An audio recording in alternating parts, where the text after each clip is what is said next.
Hello దోస్తులు, welcome to జయశ్వితాస్ village kitchen. ఇవాళ మన వంట కాకరకాయ వేపుడు మా విలేజ్లో ఎలా చేస్తారో చూసేద్దాం రండి.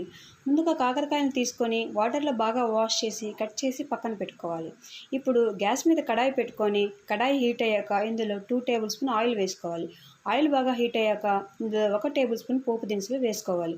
పోపు దినుసులు చిటపట వేగాక ఇందులో 4-5 వెల్లుల్లిపాయలు కచ్చా పచ్చగా దంచి వేసుకోవాలి. అలాగనే రెండు రెమ్మల కరివేపాకు వేసుకోవాలి. ఇప్పుడు ఇందులో మనం ముందుగా కట్ చేసి పెట్టుకున్న కాకరకాయ వేసుకొని తగినంత ఉప్పు వేసుకొని బాగా కలుపుకోవాలి. ఇప్పుడు దీని మీద మూత పెట్టి మధ్య మధ్యలో మూత తీసి బాగా కలుపుకుంటూ ఉండాలి. కాయ కొంచెం ఫ్రై అయ్యాక ఇందులో 1/4 టేబుల్ స్పూన్ పసుపు వేసుకోవాలి.